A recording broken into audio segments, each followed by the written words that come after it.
우리 기독교인으로서 중요한 관심사는 정말 진실이 된 기독교인인가 하는 점입니다.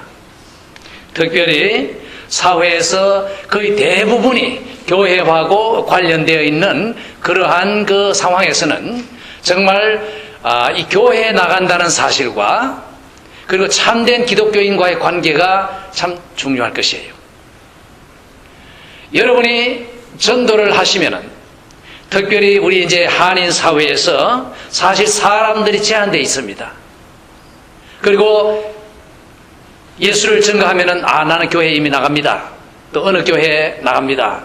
하고 대답을 들으면은 그 다음에는 더 할 말이 없다고 하는 그런 얘기를 제가 많이 들었습니다. 정말로 뭐 1년에 2번, 3번 교회 나가도 그 교회 나간다고 이렇게 말하는 사람들도 있는데요. 과연 우리가 오늘 생각하고자 하는 것은 정말 이 참된 신앙인,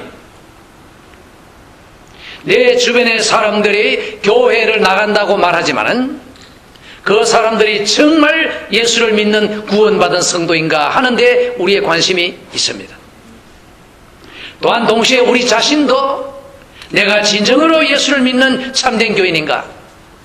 아니면 단지 사회적인 교인, 문화적인 교인, 그저 다른 여러 가지 이유에 의해서 한인센터에 나가는 정도의 교인인가?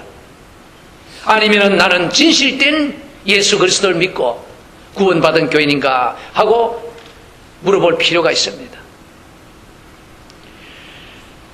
여러분이 전도를 하실 때 나는 어느 교회에 나갑니다.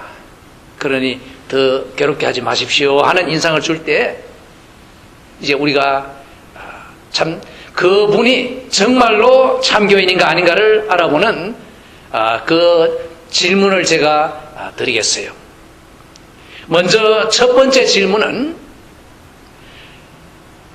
물어보십시오. 당신이 죽으면 어떻게 됩니까? 그러면 이제 온갖 얘기들이 다 하겠지요. 그 중에 천국에 간다고 대답하면은 바른 대답입니다. 구원받은 사람입니다. 그러면 그 다음에 어떻게 돼서 천국 갑니까? 그 바른 대답은 예수를 믿었기 때문입니다.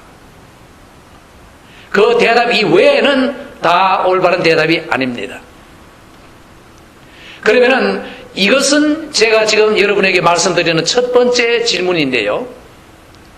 이 질문은 사실 사람들이 머리로도 할 수 있습니다. 교회에 여러 번 다니다 보면 들은 뭐가 있어가지고 바른 대답을 할 수 있어요.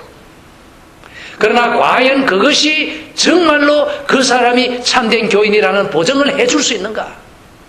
그렇지는 못합니다. 그것은 머리에서 단지 나오는 바른 해답일 뿐 실제로 그 사람을 나타내주는 것이 아닐지도 모르는 것입니다.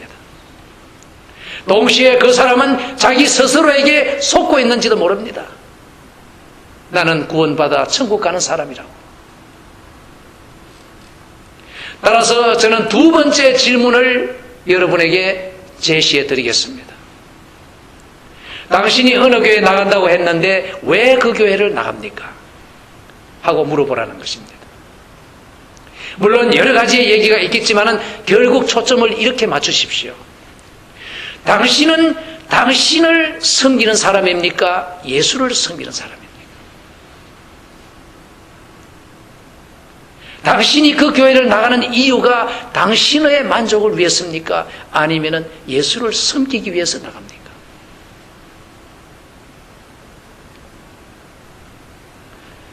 인간의 근본적인 문제는 모든 기독교인을 포함해서 결국 이것입니다.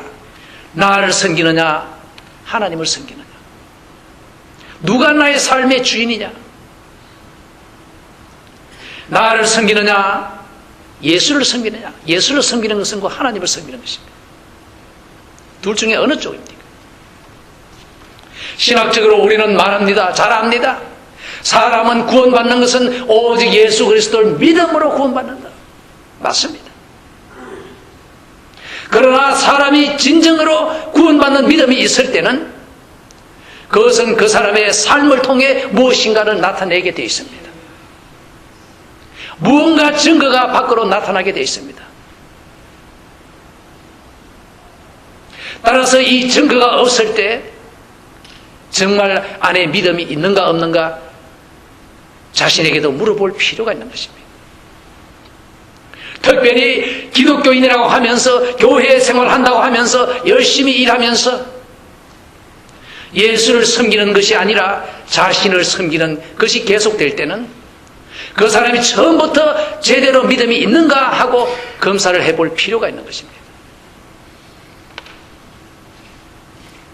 예수를 진정으로 사랑한다고 하면서 계속해서 그 생활의 모습은 자기를 섬기는 것이라면 심각하게 질문해 보라는 말씀입니다. 얼마 전에 저는 그 어느 목사님하고 우연히 이렇게 좀 그 대화를 참 이렇게 나눴는데 그 심각한 대화를 제가 참 들었습니다. 오늘날 이 교회에 너무 상업화되어 있대요. 장사꾼 교회. 그 영어로 언제 말하냐? 커머셜리즘. 그리고 교인들은 컨슈머리즘. 그래서 이 세일 찾아다니는, 여러분 다 잘 아시죠? 그로서리. 어디 세일 있으면은 그걸 들고 찾아가고, 어디가, 어느 상점이 더 싸냐? 뭡니까? 적은 값을 치르고 많은 것을 받아내는 것이 커머셜리즘이 아닙니까? 컨슈머리즘이 아닙니까? 소비자 심리가 아닙니까? 그래서 교회도 어떻게 하면은 내가 적게 투자하고 많은 것을 얻어낼 수 있겠는가? 궁극적으로 핵심은 무엇입니까? 나의 만족입니다. 이름은 예수 거창하게 내세우지만은 궁극적인 그 마음의 깊은 곳에는 나의 출세욕, 나의 명예욕, 나를 먹여주고 나에게 봉사해주는 거 좋아서 찾아다니는 교회. 사실 그것이 제가 봐도 심각한 것을 알 수 있습니다. 그래서 교회는 상품을 개발해서 제공합니다. 이런 프로덕트. 사람들이 자기를 충족시키기를 원하는 사람들에게 맞는, 그들을 채워줄 수 있는 그런 제품들을 만들어서 제공합니다. 뭐 이거다 저거다 온갖 것들. 그래서 많은 군중을 모읍니다. 그러나 10년이 가도 20년이 가도 예수를 섬기는 그 마음으로 변하지 않는 한 믿음은 절대로 자라지 않습니다. 그냥 있는 것입니다. 따라서 여기에서 심각한 것은 어느 교회에 있든지 나를 섬기려는 거기에서 탈피해야 합니다. 그리고 예수를 섬기는 그 이유로 교회에 나가야 되고 활동을 해야 되는 것입니다. 예수님이 원하시는 곳, 나를 필요로 하시는 곳, 거기에 찾아가서 할 수 있는 사람이 주를 섬기는 사람이고, 내가 편한 곳, 내가 원하는 바를 채워주는 곳을 찾아다니는 것은 나를 섬기는 소비자 심리인 것입니다. 이것은 심각합니다. 다른 사람을 생각해도 그렇겠지만은 우리 자신, 내 자신부터 생각해야 합니다. 내가 정말 어떠한 삶의 모습을 갖고 있는가? 내 자신이 내 자신을 돌아봐야 합니다. 내가 정말 나를 섬기는가? 주를 섬기는가? 나의 인기를 위해서 내가 지금 설교하는가? 아니면은 주님을 위해서 내가 설교하는가? 여러분도 마찬가지입니다. 이것은 심각한 문제입니다.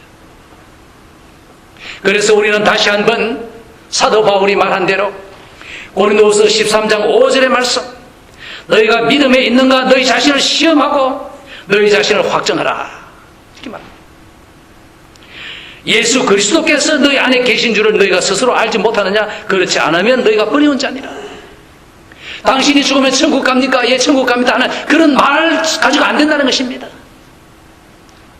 거기에 대답한다고 해서 되는 것이 아닙니다. 그 사람 안에 예수 그리스도가 계시는 것이 키 이슈입니다. 예수 그리스도가 그 안에 계시는가 안 계시는가, 예수 그리스도가 내 안에 계시는가 안 계시는가?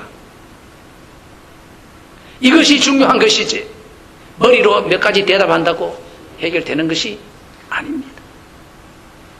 예수가 그 안에 계신 사람은 무언가 그 삶을 통해서 예수를 섬기는 모습을 나타냅니다.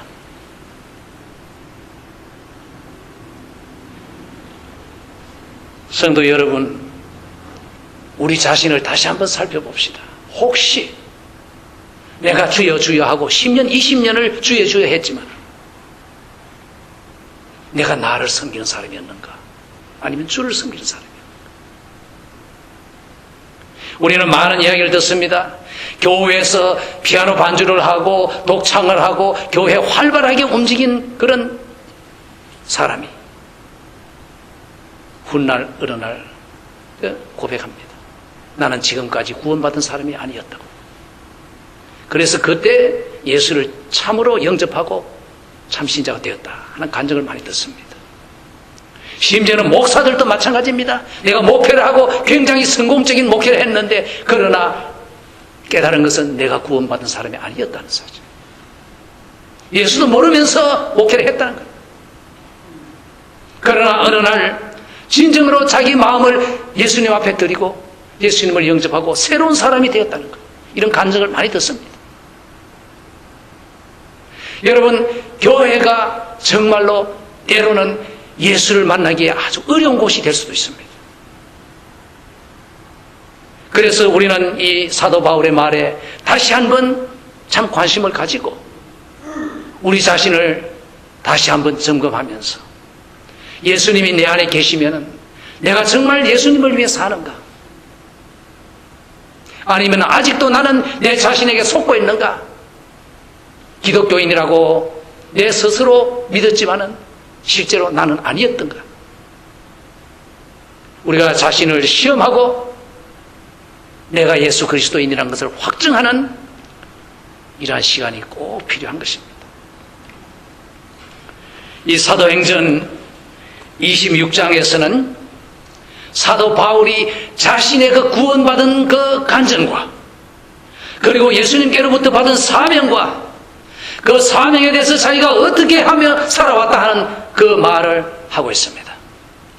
여기에서 우리는 이제 정말 헛된 삶이 아니라 참된 신앙인으로 사도 바울의 그 모범을 보면서 우리 자신이 배우기를 원합니다. 사도행전 26장입니다.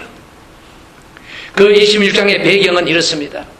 사도 바울은 전도 여행을 했습니다. 1차, 2차, 3차. 온 사방에 다니면서 온갖 일 당하고 그리고 복음을 전했습니다. 이제 3차 전도 여행 끝에 그는 예루살렘으로 갔습니다. 참 그 도중에 그 예언이 왔지요. 이 사도 바울이 예루살렘에 가면 엄청난 그 박해가 기다릴 것이다.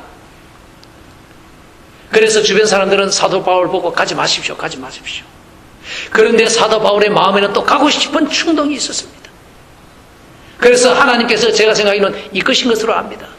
다시 말하면은 박해가 기다릴 것이라는 것을 알려주시면서 그러나 가거라.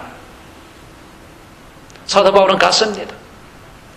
거기에서 사도 바울을 아는 그 여러 지방의 사람들이 왔다가 성전에서 사도 바울을 보고는 소동을 일으켰습니다. 난리가 난 것입니다. 저놈 때려 죽여라.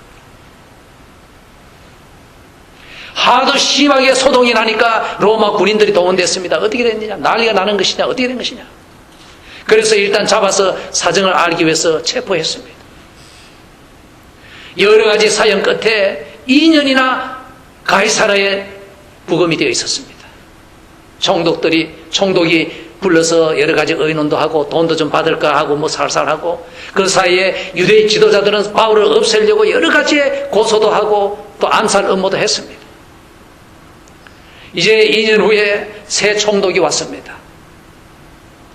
베스도라는 총독이 왔습니다. 이 총독이 오자 그 다음에 유대인들이 또다시 이제 고소를 시작합니다. 바울을 죽이시오.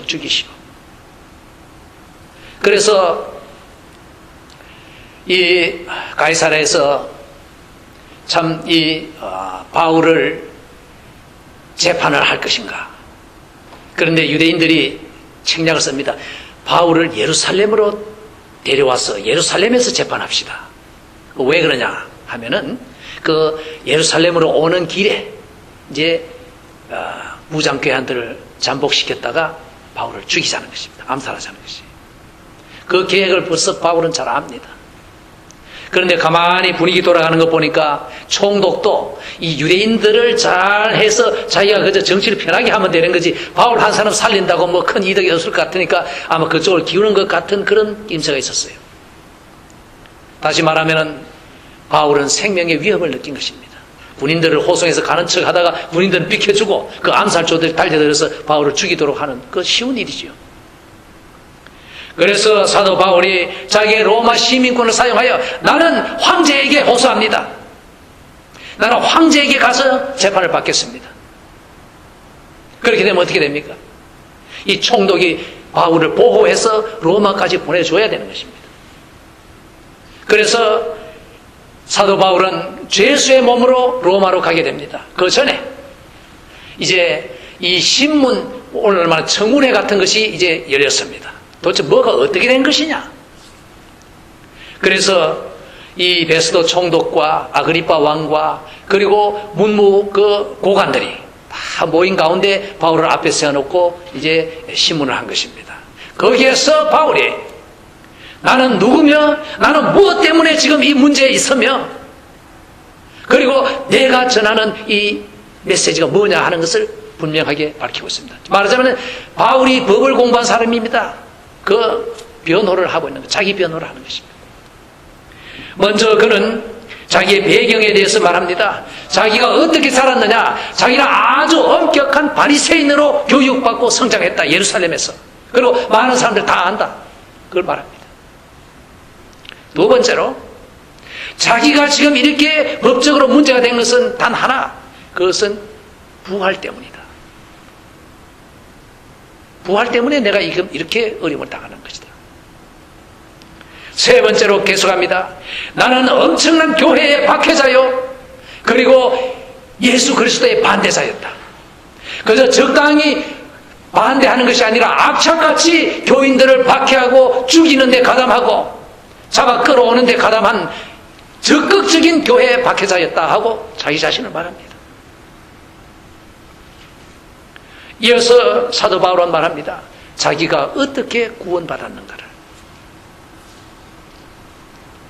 이제 다메섹에 가서 그 그리스도를 믿는 사람들을 잡아 끌어 체포해서 예루살렘으로 끌고 와서 재판받도록 하려고 가는데 그 길에서 이 해보다 더 밝은 빛이 그 일행을 확 둘러비쳤다. 그래서 그 빛의 힘에 의해서 그 모두가 땅에 꼬꾸라졌다. 그때 음성이 들렸다고 했습니다. 사울아, 사울아, 네가 어찌하여 나를 핍박하느냐?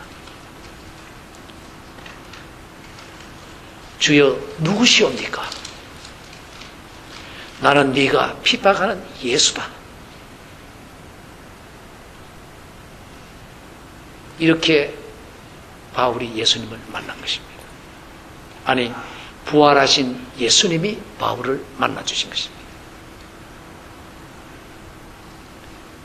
우리가 믿기로는 이 순간이 바로 이 완고한 이 교회 박해자가 철저한 주의 종으로 바뀌는 순간이었다고 생각합니다. 사람이 완전히 달라진 것입니다. 이어서 사도 바울은 말합니다. 분명히 기억하기를 예수님께서 그때 자기에게 주신 사명, 무엇을 할 것인가 명령하신 것을 증거했습니다. 그래서 그 명령받은 이후로 자기는 그 명령에 순종해서 철저히 충성했다고 간증을 했습니다. 이렇게 바울이 말하자 이 베스도 총독이 소리 지릅니다.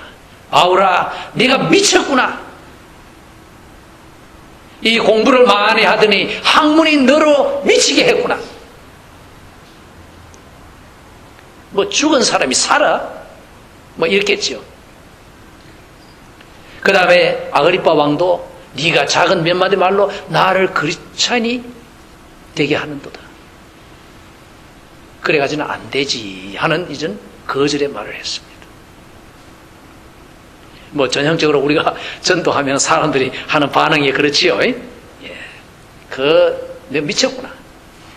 광신도구나. 네가 그 몇 마디로 나를 바꿀 줄 알아? 어림없지. 나는 안 바꿔. 여러분, 여기에서 이제 우리는 바울의 구원의 체험의 그 간증과 자기가 받은 사명과 그 사명에 충실했다는 그 모습을 우리가 보고 있는 것입니다.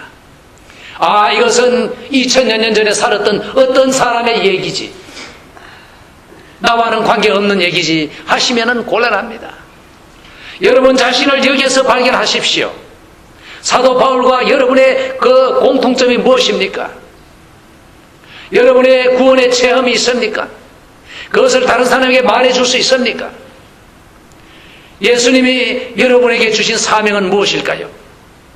그리고 그 사명에 대해서 여러분은 어떻게 지금 하고 계십니까? 제가 바라기는 여러분이 바로 이 바울이 하는 말은 나의 말과 똑같아, 이렇게 공감할 수 있기를 바랍니다. 그러면은 우리 잠깐 여기에서 바울이 받은 사명감에 대해서 살펴봅시다. 16절에 보면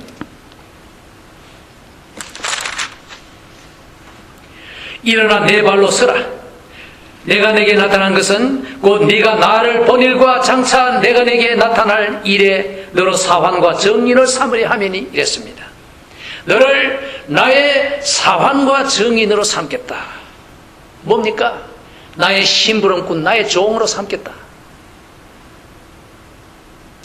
오늘날 만약 어느 교인들이 자기를 섬기는 그런 신앙생활을 한다면 완전히 방향을 바꾸십시오. 주의 종이 되십시오.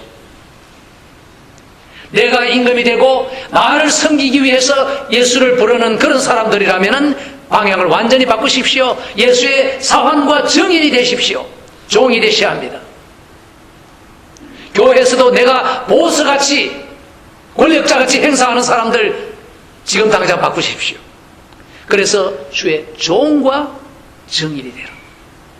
여기 보면 사환과 정인. 다음으로 이스라엘과 이방인들에게 내가 너를 구원하여 저희에게 보내어 했습니다. 이 이방인과 유대인들로부터 사도 바울을 보호하실 것이고, 그리고 사도 바울을 유대인과 이방인들에게 파송하실 것이다. 보낼 것이다. 여러분, 오늘 이 예배 후에 끝나자마자 예수님은 여러분을 내보내시는 것을 아시기 바랍니다. 주일날에는 교회 와서 거룩한데 월요일부터는 사회에서 아주 엉망으로 살면은 곤란합니다. 주일날에 예배를 들었으면은 월요일부터는 파송받은 사람으로서 누구든지 여러분이 가정에서나 직장에서나 어디 가든지 주의 사환과 정인으로 사셔야 합니다. 주의 종으로 사셔야 합니다. 가서 어떻게 할 것인가? 18절에 있습니다. 그 눈을 뜨게 하여 어둠에서 빛으로 사단의 권세에서 하나님께로 돌아가게 하고 죄사함과 나를 믿어 거룩게 된 무리 가운데서 기업을 얻게 하리라 하더이다. 나가서 사람들에게 전해서 그 눈을 뜨게 해라. 아직까지 진리를 못 보고 있는 사람들의 그 눈을 뜨게 해주라. 그래서 어둠에서 빛으로 나오도록 해라.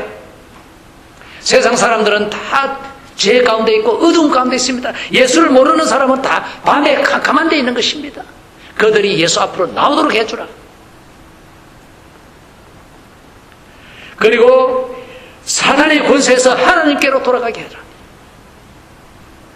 이 예수를 모르는 사람은 아직까지 다 사단의 권세 아래에 있는 것입니다. 하나님께로 이민을 해야 되는 것입니다. 쉽지 않습니다. 그래서 사단의 권세로부터 벗어나서 사단을 물리치고 하나님께로 돌아가게 하고, 그래서 죄사함과 나를 믿어 거룩하게 된 무리 가운데서 기업을 얻게 하리라. 구원받은 모든 성도들 가운데 들어와서, 그럼 교회입니다. 앞으로 그 구원받은 사람이 누릴 그 천국의 모든 축복을 다 같이 누릴 수 있도록 해주라. 이것이 사도 바울이 받은 사명이었습니다. 어떻습니까? 우리가 나가서 입을 다물고 있으면서 주를 섬긴다고 말할 수 없습니다.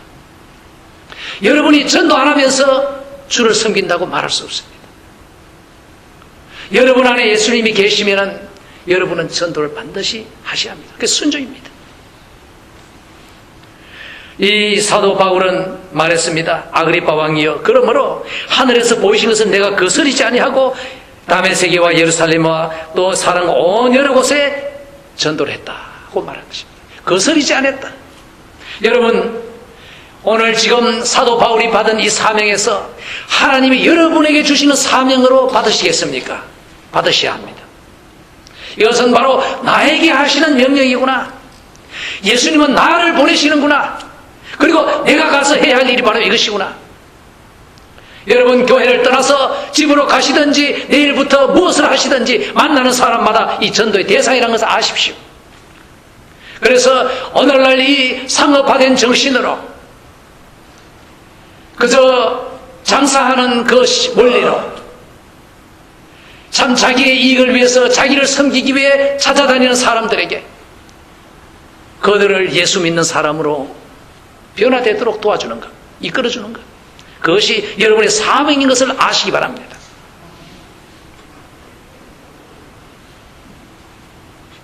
너 자신을 시험하고 확정해라. 정말 믿는 사람이냐? 그러면 삶을 통해서 그 속에 있는 믿음을 나타내라 하시는 하나님의 음성을 들으시기 바랍니다.